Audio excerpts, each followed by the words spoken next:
Hello, friends.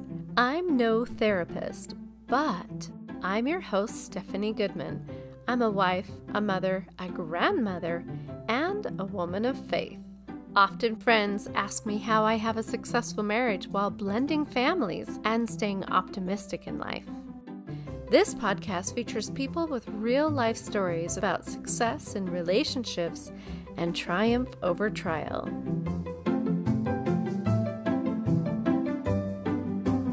Today we meet with producer Brandy Vega.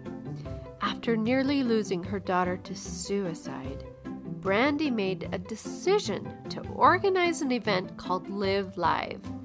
This is her story about her mission to prevent suicide. Now, I'm no therapist, but I am your host, Stephanie Goodman, and I am excited to introduce to you a dear friend of mine. Her name is Brandy Vega, and Brandy has a very special message that she wants to share. We are excited for this opportunity through electronic communication and Zoom that we're able to capture a moment of this amazing, very busy warrior of this world. Brandy Vega, thank you for being here. Oh, it's great to see you and be with you. It's funny you say busy because everyone always says, if you want something done, give it to a busy person. So here we are getting it done, right? Get it done. Amongst being a family member, a mother, a business owner. My gosh, tell us a little bit about yourself. Where did you grow up, Brandy? I grew up all over. I'm originally from Arizona, but we kind of bounced around. Everybody's got their life and dysfunction and fun and all of that, but lived in Texas, New Mexico, Nevada, kind of all over. But I do consider Utah home now. I moved here when I was in high school, and this is where I graduated from. And even though I'm kind of an orphan here, all my family's now back in Arizona. This just feels like home. I love that. I also feel home in Utah, but maybe that's because that's where I was born and raised. I've not lived outside of Utah all my life. So Where do you fit in your family? I have one sister. So that's it. I'm the younger sister and the one who got picked on, but had a best friend and somebody who always looked out for me and took care of me and had my back. Oh, that's beautiful. So Brandy, you have a plethora of positions in life. I know that you have been an anchor for a while. You've also served our country. Can you share us a little bit of your history and where you are now? Yeah, well, so for me, when I was 10 years old, I was watching the news and I was like, man, that looks like the best job. I want to be a reporter. You get to tell stories, you get to do fun things. So that was my goal. I started actually doing that in junior high and high school. I graduated high school 6 months early to join the Army. And I took off into boot camp while my friends were on senior trip. I questioned all my life choices. And then I ended up getting my training and my education and actually landed a job reporting for Fox News, an affiliate in South Dakota, when I was just 20 years old. I was the youngest reporter they had ever had. I got to interview President George W. Bush, Condi Rice, Rumsfeld. Like, I had a really fun career in media for many years, working as a reporter, producer, shooter, editor, kind of all of it. And then about, I don't know, actually it's been about 12 years ago, I went into more of corporate and became a VP of media marketing, advertising, did that for a company for 3.5 years, and then started my own business. So I run Vega Media Studios, and I also run a nonprofit called Good Deed Revolution. Me and my husband have we breed some therapy dogs. So that's a fun thing that we do now. And then I run a little financial firm. The word boring is not in my vocabulary. I can tell you that. Not at all. Not at all. I mean, I'm sitting here just blown away by all the positions and callings and connections that you have and have had. Tell me, who's somebody that you looked up to while you were going through that process of being an anchor? Who was an inspiration in your life? I loved what Oprah had done, like with her show. I loved Katie Couric. I loved just some of the local people getting up who had sort of that fun, good attitude. But then once you get into it, it's kind of like social media where you just see the glamorous part. Working in TV is terribly hard because nights, weekends, holidays, and you're either 8 out of 10 times you're there to cover somebody's worst day of their life, fire, flood, murder, car accident. And it really takes a toll on your mental health, and it's hard. Very rarely are you doing exciting uplifting stories. So that soon became a little bit of a challenge for me. While I still love being able to do that, but that's what I switched with my nonprofit, Good Deed Revolution. We do stories and tell those same stories, but it's about good deeds and paying it forward and making a difference in your community and then inspiring others around the globe. So I still got to do my passion of broadcast and production and telling stories and meeting people and doing new and exciting things. But it was the good things and helping people find hope and help and healing. And that's what I'm all about. Brandy, I love that. I love that you chose to use your gifts for good with a Good Deed Revolution. I love that you chose that name too. Can you tell me about that? Well, it's kind of funny. I've worked for a religious company for about 18 years, my church, and I do a lot of freelance work for them. And I was doing an event with one of our leaders, and he came up and he asked me, Brandy, what gifts has God given you? And I thought about that because nobody had ever asked me what my gifts from God were. And as I pondered it, I thought, well, I was inspired. Like I did love broadcasting and TV from the time I was little. That was put in my heart and my mind that that's all I wanted to do. And I always loved humanitarian work. So I said, well, I think my gifts from Heavenly Father are philanthropy, humanitarian work, helping people in need, because I know what it feels like. Yeah. And I feel like when you know, you notice. And so I've noticed these things throughout my life and I've tried to always pay it forward. And then I love broadcast. He goes, what are you doing to use those gifts he gave you to make the world a better place? And I said, well, I'm here working on this broadcast and I work on other things I'm passionate about. And he was like, do you think that's enough? And I thought, well, maybe that's not enough. He says, you have the ability right now to use the talents and gifts God gave you to help make the world a better place and to bring light and hope to all ends of the earth. What are you going to do with it? Wow. And that is how Good Deed Revolution was born. That was almost 7 years ago. And I went back and I said, okay, I know what I need to do.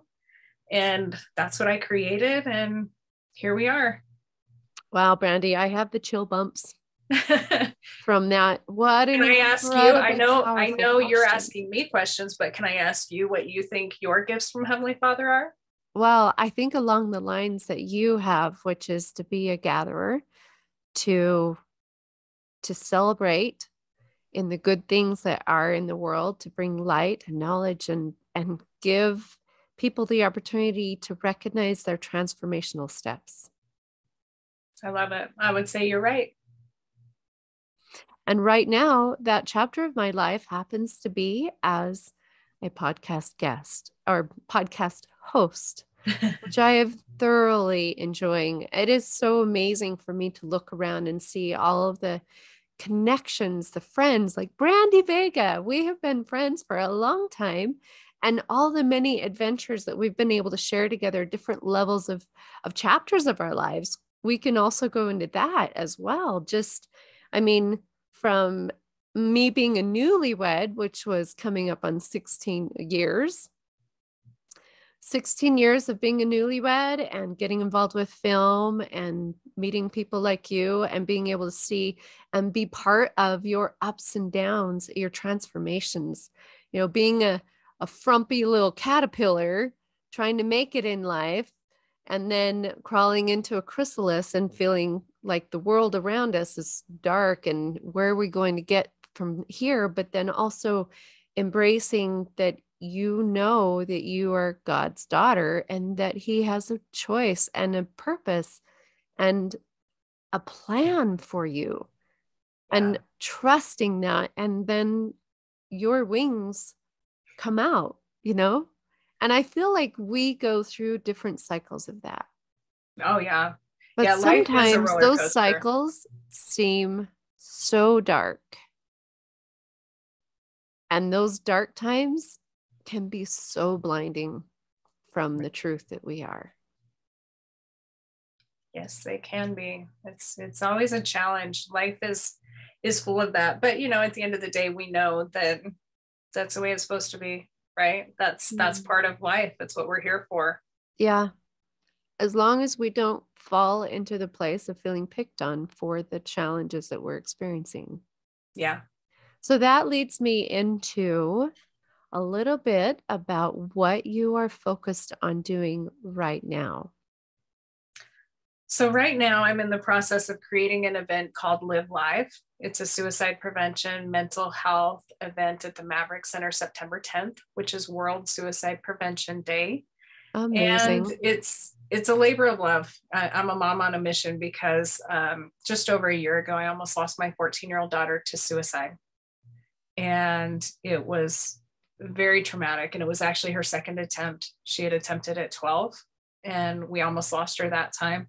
And we didn't talk about it. It was too painful, felt like a failure as a single mom and a business owner. Maybe I'd done too much or done too little, or, it's just all the stigmas and the things that we feel. Mm-hmm. And so she didn't want to talk about it. I didn't want to talk about it. She didn't really want help. We tried. And then it was a promise it would never happen again. And then February 25th, I wake up to police officers banging on my door after I was in bed. And they said, is this your daughter? Yes. Go check on her. And found her up there. She had written a suicide note. We wound up at Primary Children's. They had close to a dozen suicide attempts that day, is what I was told from them. And they didn't even have a bed. And the next day was equally as bad. And literally some of these nurses were practically in tears. They said, I don't know what's going on. And as my little girl was there and we didn't know if she was going to come through, I prayed to Heavenly Father and I promised, if you save my daughter, I'll do whatever you need me to do. Like, I just need help. And I was told after all this happened and she survived that I got a second chance. This is what I felt. I got a second chance. There wouldn't be a third. What was I going to do with it? And in between her first attempt and her second, I had been to my friend's son's funeral who took his life. And I had just seen and heard and all this stuff. So I put a message out on my social on Facebook and just said, what should I do? Where do I go? What are the resources? I don't know what to do. Please help. I cannot risk losing my daughter again. And so I was public about it on my personal page and the video went viral. I got 10, 12,000 views overnight.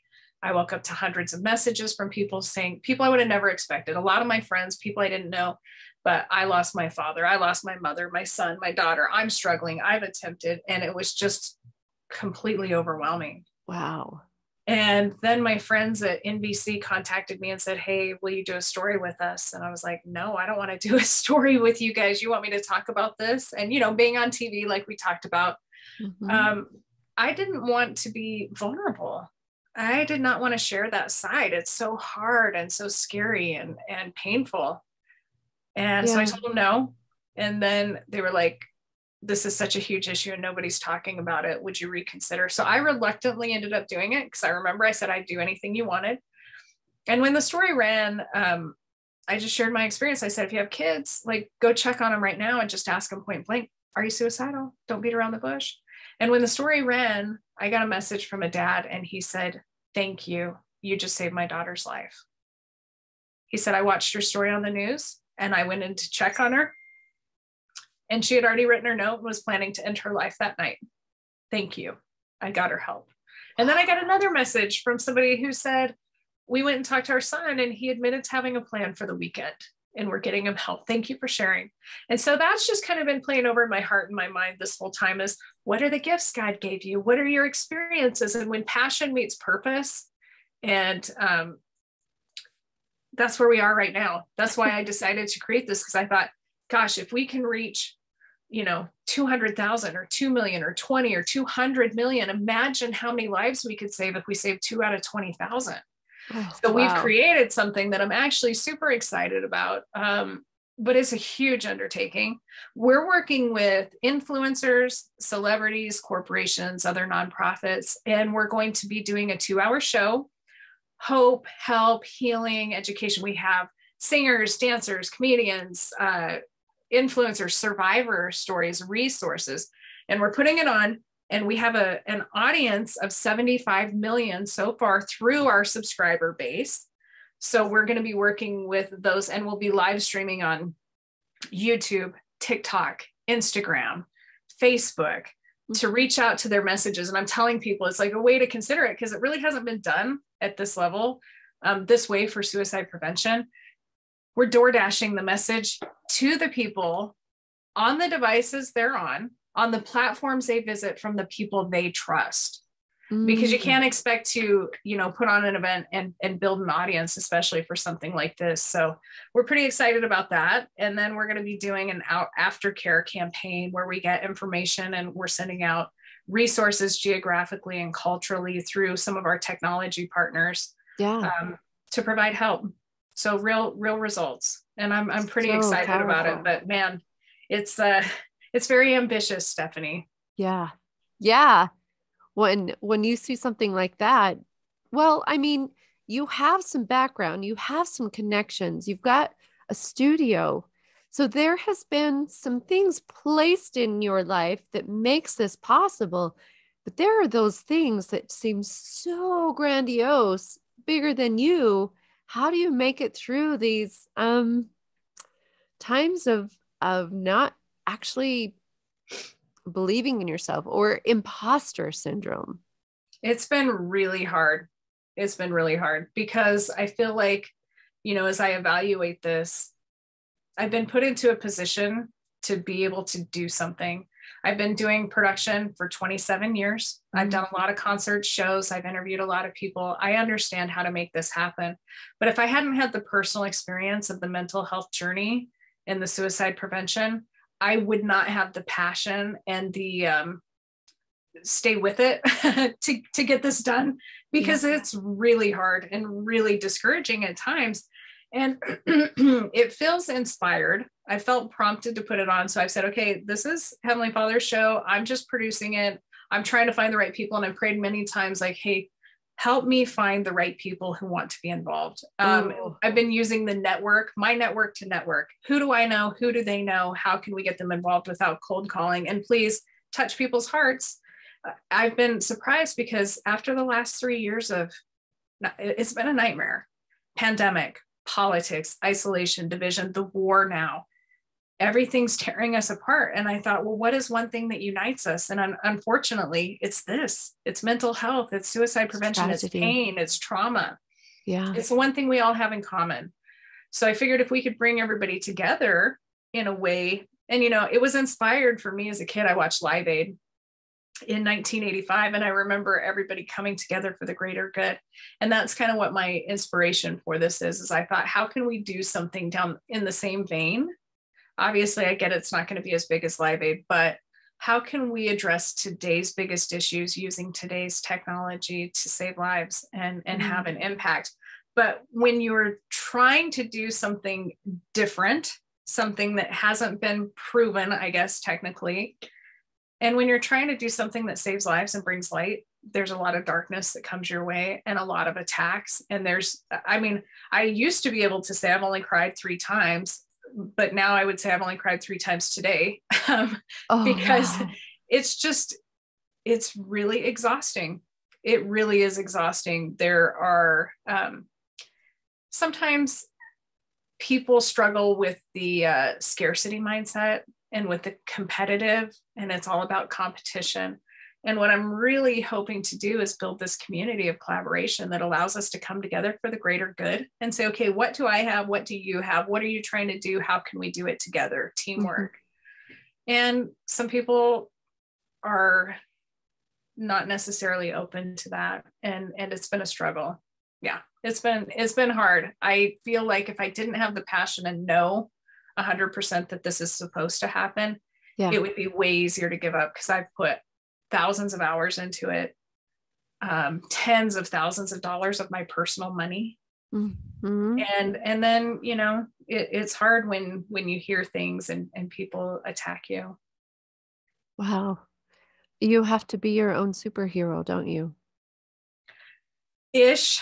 Thankfully, I have an amazing husband. And actually, there's angels all over. And I've had some really great people who come out and say, you know what, stay strong. This is incredible. We've got your back. Because I feel like anytime anything's impossible until it's possible. And my favorite quote is by Da Vinci. And I want to share this because this is the big reason. Leonardo da Vinci said, I've been impressed with the urgency of doing. Knowing is not enough. We must apply. Being willing is not enough. We must do. And I feel like that encompasses so much right now. We all know mental health is an issue. We all say, I'll help if you need me to, but how many of us actually just get out and do? And when you start doing, it can sometimes make people nervous or uncomfortable or make them feel like challenged. And that's when the attacks come too, but also at the same time, beautiful, beautiful people and resources that reiterate that, hey, this is inspired. You're not alone. We're here to help. It's funny because I would tell my husband, I was like, God, I really need to meet somebody from this company. I want to get them involved. It's perfect for them. And then I go to an event 2 days later and the person walks up to me and says, hey, I felt like we should get to know each other. I'm so-and-so from this company. I was like, that's just who I needed. Thank you. So there's a lot of miracles too that give me the courage when I'm feeling defeated. And it's scary too, the unknown. I don't know if we're going to fill the Maverick Center. I don't know if we're going to reach the masses and the millions. I know what I know from a business perspective and from a faith over fear. Yeah. And I know the potential, but anytime anything's unproven, there's a risk. So I'm putting not just my heart and my time and my health and money, I'm putting my reputation on the line too. But I feel so strongly about it that it's a price I'm willing to pay. Wow, that's so beautiful. And I love that you shared some of those tender mercies, those miracles that have come together. Like you said, you were talking about wanting to connect with this person, and then bam, they were the one reaching out to you. Just a tender mercy to say, you're on the right path, Brandy. I know this is hard. I know this is heavy, and I know that at times it feels unachievable, but you've got heavenly help. And here's one of those sneak peeks as to the level of heavenly help that you actually have. Well, and here we are too. It's like, I think people need to know that God is aware of us, and he's always going to be with us. And we just have to move forward and just take that faith over fear. And I always kind of look at things. I'm very optimistic.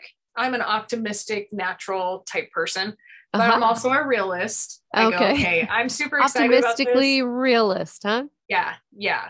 And I go, man, there's a lot of great things that could happen. There's a lot of good, but I also look at it from a real standpoint. And I know that we have to have just these levels of support and these people that come in and these little helping hands that say, hey, I'm here for you. I got this. And really at the end of the day, there's zero ego in what I'm doing. It's all about impact. So it's like, well, how can we get more people involved to have a little skin in the game or feel a little bit of ownership, or, I'm impacted and I want to do this. So we want to bring along as many people as possible and get them involved so that they will share it with their circle. And share it with their circle. And, at the end of the day, we want to help people find help and resources. That's it. Absolutely. And I love that you keep bringing up the greater good. This is a project that will, if allowed, change lives for the greater good. It will help us to be mindful of the people around us and the realities of depression. And it is not a circumstance of if suicide touches your life, it's when suicide touches your life. I know I was absolutely astounded when I found out that my son had his first experience with suicide in 6th grade. Wow. That is so young to be exposed to that. I don't think I ever experienced anything like that until high school that I was aware of anyway. Yeah, kids as young as 8 to 18. Yeah. Why do you think that is? What do you think is influencing this depression that we're facing? I think that there's a lot of variables, I mean, at the end of the day, family, connection, who am I worthy, identity, circumstances, isolation. There's just so many little things that sort of contribute to it. But I think at the real core, it's who am I? Am I worthy of this? And then why do you feel this way? Is it something somebody's done? Is it something somebody says? Like what is the reasoning for that? Yeah, absolutely. So it's hard. And I'm going to just say social media is tricky. It's tricky to navigate as an adult, to find your worth. And it's trickier as a kid because, there was a gal, and I don't remember which country she was from. I think it was somewhere like in Europe, Sweden or Norway, Denmark, something like that. But she was 16 years old. She posted on her Instagram, "I'm feeling kind of down today. Should I end my life? Should I kill myself? Vote yes or no." Oh, dear. 69% of her so-called friends said, yes, you should end your life. And she did. And just needing that validation or thinking you have a connection when you don't. I think a lot as adults, we feel this way. We feel alone. We feel like nobody cares. We feel what's my purpose? Disconnected. Yeah. And it's hard to navigate as an adult, let alone a kid. Mm-hmm. And so when you add all these factors of, the perfect life and what can be said and, keyboard and phone warriors and just that lack of human connection.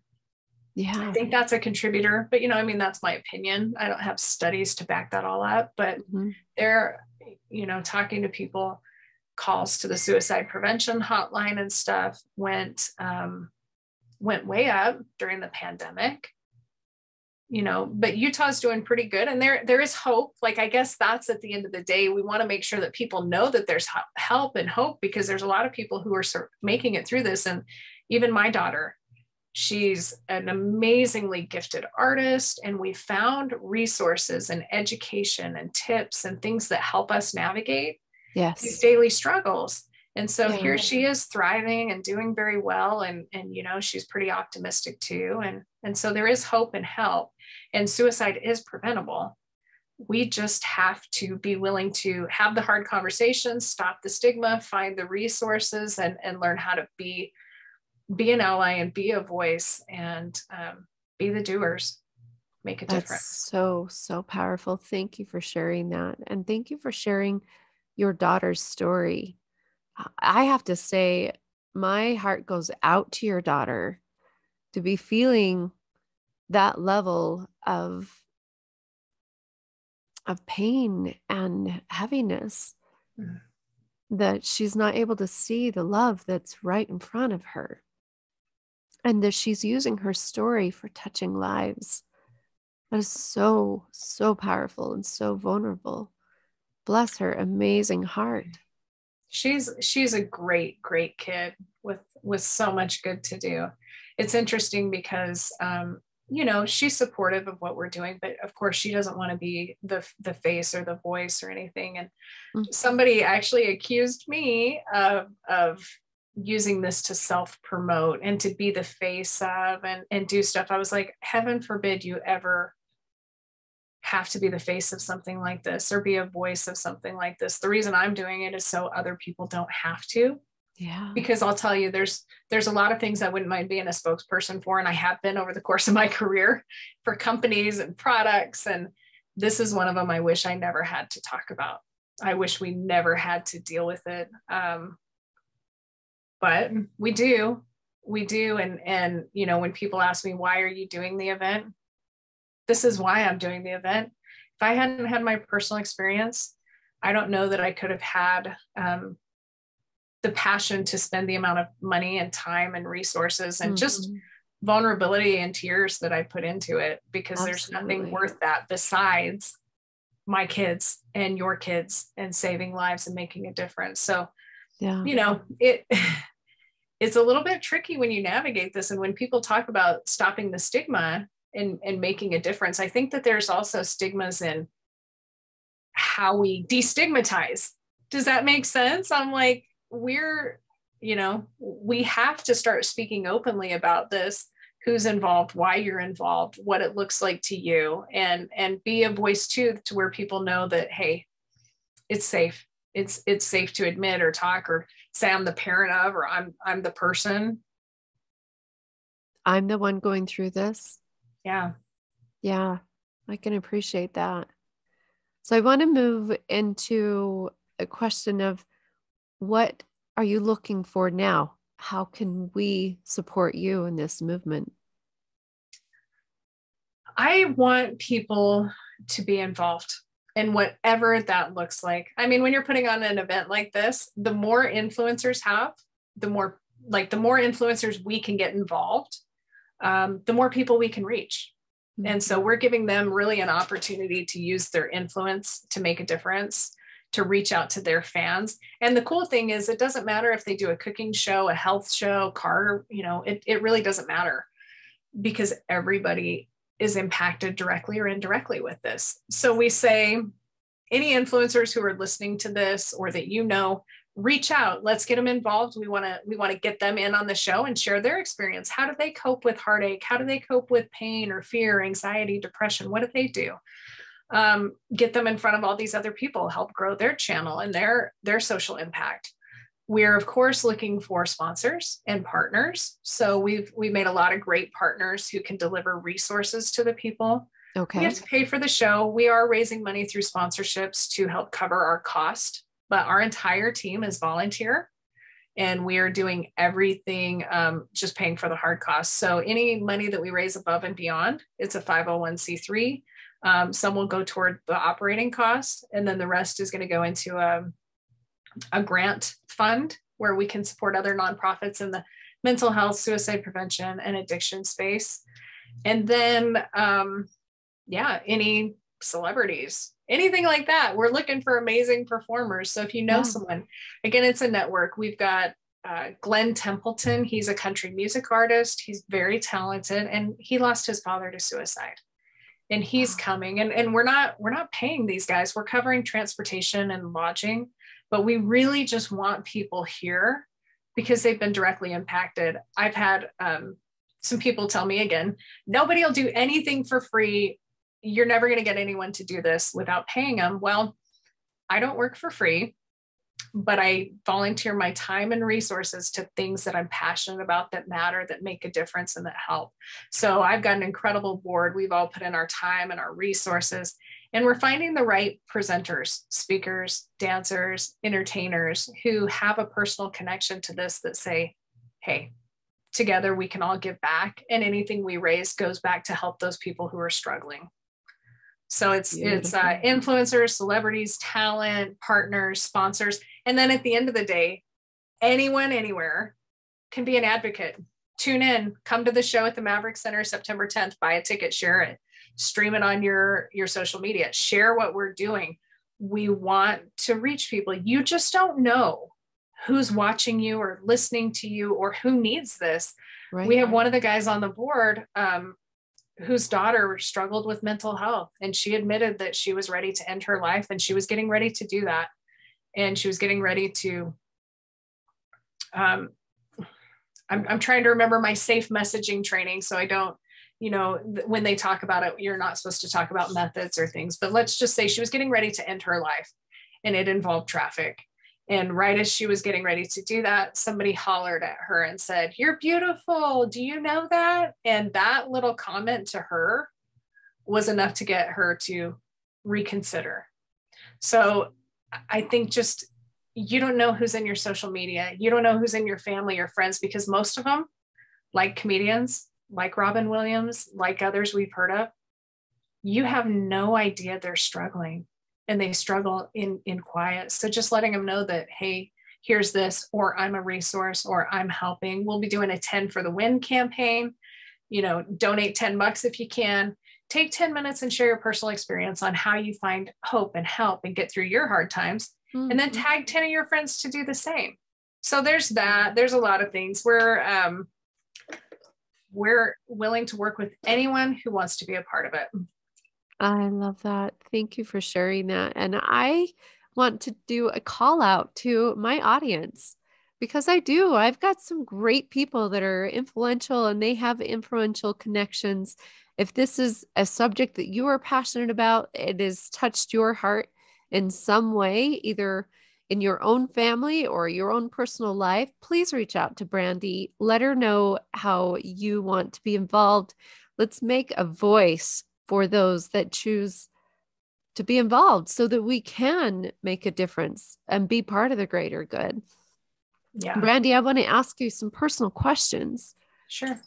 Share with me, if you can, go back. What age did you experience the depression and the heaviness of feeling like life would be better without me? From 11 years old to 12 years old, I remember feeling hopeless and helpless. And like, I just every day thought about ending my life. I didn't have any hope. I felt dark. I felt negative. And I remember thinking, nobody's going to miss me and the world is better off without me. And I don't care about anything. And so when I was 12 years old, I actually attempted to end my life. And halfway through, I heard a voice tell me, your mom can't handle it. And I pictured my mom finding me, and I stopped. And that's one of the things we're doing. We're working with these partners to find those little things that can get you to buy that extra second, whether it be your family, what you're fighting for, what you believe, to get you through those hard times. Yeah. And for me, once I went through that situation and I got a little bit of help after, I didn't struggle anymore. I really didn't. Like, I mean, struggle anymore with wanting to end my life. We all struggle. We all have good and bad, hard, sad, happy. But I didn't ever struggle with the real intent of ending my life. Mm-hmm. And I actually even taught several years ago, before I even had Kaya, my daughter, I taught suicide prevention in the state with the Attorney General. I went to some schools and I talked about signs and things to look for. So I knew. And that's what made it even harder for me, because I felt like I was pretty savvy when it came to this, both from a personal experience and from an educational experience. But then a lot of things mimic what our kids are going through, and not just our kids, your husband, your parents. You know, my dad lost a 63-year-old friend. One of my friends lost her 80-year-old aunt recently to suicide. Like, it's not just a thing that happens with the children. Yeah. So this is true.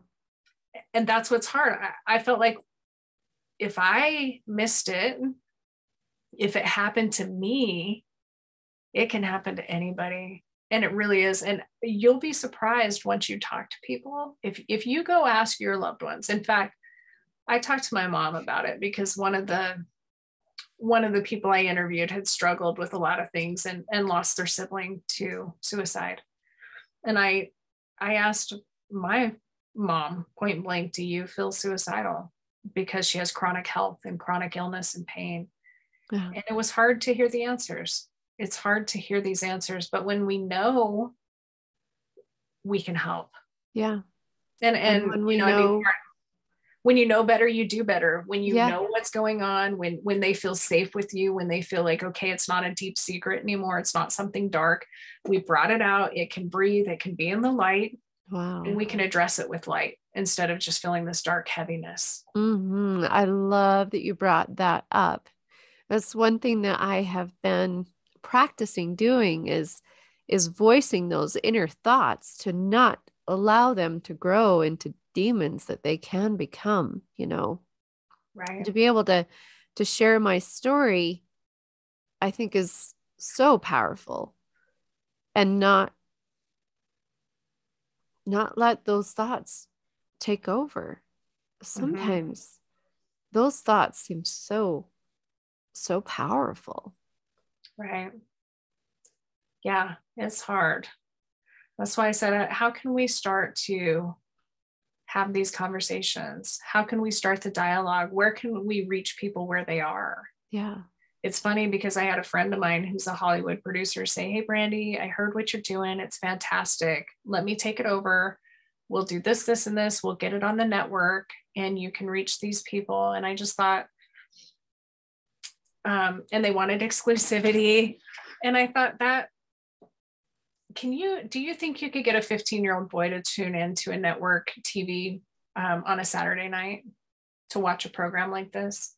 I mean, I think that I love TV. That's my background. But I think part of what we're trying to do here is to reach people where they are and the way they want to be reached, and talk to them in safe places with safe people that they trust. Which is why it's a live event. That's why it's live. And that's why we're also streaming it through our partners and through our affiliates and our influencers, is because people who subscribe to their channels know them and trust them. Yeah. And if they can share a message with them that resonates, that could, they could save a lot of lives. And that's a big deal, is going to people and reaching them where they are.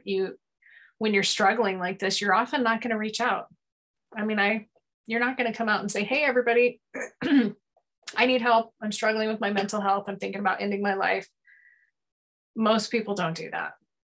But if we can get something to them at that moment, or if you check on your friend, or if you notice a change in behavior, now you have an opportunity to do something.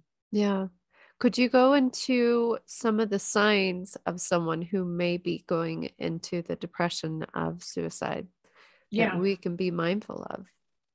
Yeah. And I mean, there are really, really great resources on liveon.org. That's a great resource, but things like all of a sudden stopping to do the things they normally do.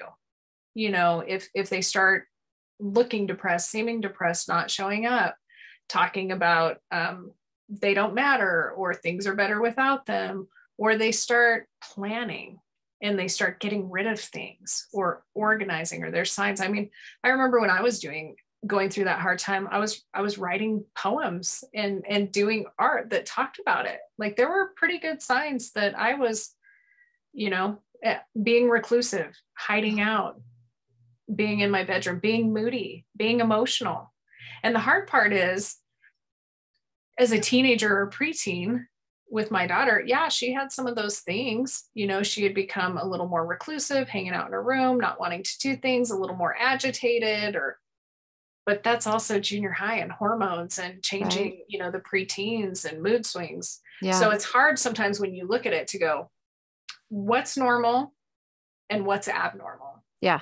Yeah. But I think oftentimes we can tell with something somebody says, something they do, a comment that they make, a change in behavior that alerts us that maybe something's not right. And if they've been struggling, I mean, if they've gone through a job loss, a divorce, a hardship, like all of these things, they might not come out, but if you're a friend or a relative that, hey, they just, failed college, or I mean, whatever it is. And that's an opportunity for you to reach out and say, hey, how are you doing? How are you feeling about that? You want to go grab a soda or whatever? Oh, I really, really can appreciate that. I know for me personally, you brought up divorce, and that was probably the first time that I was in a space where I thought things would be so much easier if I wasn't here. If my kids didn't have to choose, if there weren't the fights, it'd be so much easier if I wasn't here. Right. And it felt real for me at that time. I'm so grateful that because of my background with religion and knowing that I'm a child of God, that I chose to pray about that and felt the amazing impression and influence of the love of my Heavenly Father very, very strongly. I cannot deny that. We were fortunate to get training from the Utah Suicide Prevention Coalition leadership training for our team for this event. And you mentioned a word, and I had never thought about it this way, but choose. And they said, often people who take their life don't feel like they have a choice. And they shared a great example of 9/11 and the Twin Towers and the people who jumped from the top floor. Yeah. They really jumped. So that means they chose to end their life. But what would have happened if they stayed? The fire and the fear and the flames and all the heartache. And so for them, they chose to jump. There was no other choice. Because they felt like they had no other choice. Sorry. That's the thing with people who struggle with mental health and suicide and addiction. They might choose to end their life because they feel there's no other choice. So when people say it's selfish, or there's, how could they, how dare they? Did anybody say that to the people who jumped off the Twin Tower? No, they said that they did what they thought they had to do. And that's the case with people who in their life, they really probably don't feel like there's any other choice.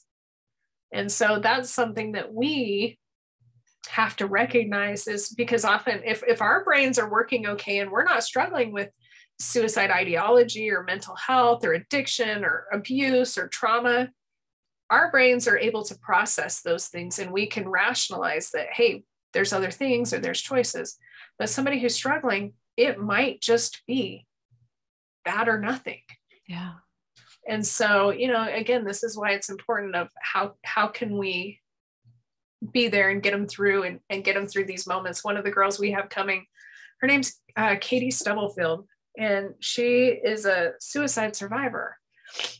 And in a moment of heartache and fear, and her boyfriend, 18 years old, her boyfriend had broke up with her, her parents had struggled and lost their job. She made a choice to end her life quickly with devastating consequences. She lived. She's joining us. She had a face transplant, and she's just fought for the last 8 years to try to live her life, to truly live. And sometimes it's just such a reactionary thing that we do have to talk about, okay, what are things we can do to alleviate that? Locking up firearms, locking up prescriptions, locking up, certain things, having a plan, having resources. When my daughter got out of treatment, we had to create a safety plan.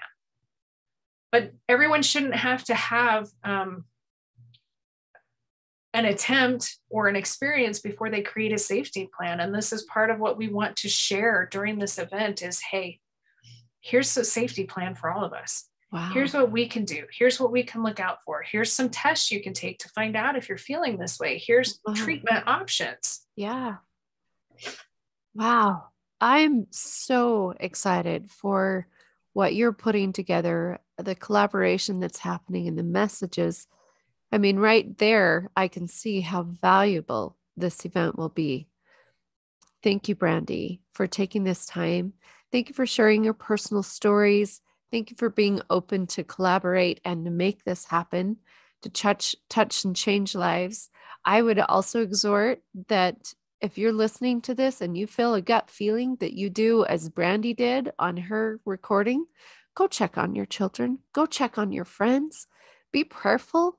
Who needs that extra love that maybe they're not asking for right now? And be that instrument of love and understanding. Be a listening ear.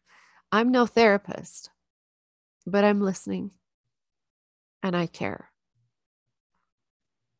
Brandy, how can we reach out to you? How can we connect best? And how can we be part of this Live Live event? I love you. You're beautiful.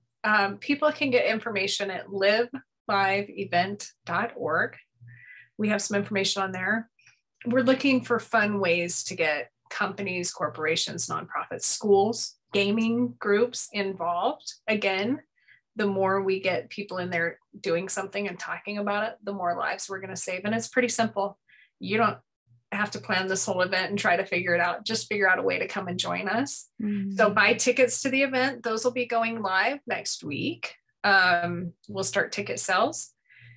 We just want to get people there and figure out ways to engage others. So if you own a business or if you're part of a board or a nonprofit or a group, religious community, reach out. Let me know. I do a Zoom call Thursday at 1. That's kind of an introduction into what we're doing, why we're doing it, and how you can be involved. Now, is this every Thursday? every Thursday at 1. Yeah, I had to remind myself on one final note. I'm a quote nerd. I love them. Memes and quotes kind of get me through hard days. Yes. And I remembered back to a time, and I actually had this on a card that I would carry with me when I was going through Army boot camp and my Army training. And it was a picture of Christ, and it says, "I never said it would be easy. I only said it would be worth it." And this is what we're doing. It's not easy. It's not easy to have these conversations, but if you can save a life, it's worth it. So join me and everyone else who's helping to make this possible. And let's be the good. Love it. I do want to make a shout out that there is now in place a hotline, a suicide hotline number, which is 988. Our emergency number is 911. This is 988. It started being available to work as a hotline on July 16th. So if you or you know someone else who is feeling this way, please dial those numbers, 988, and save a life. I love it.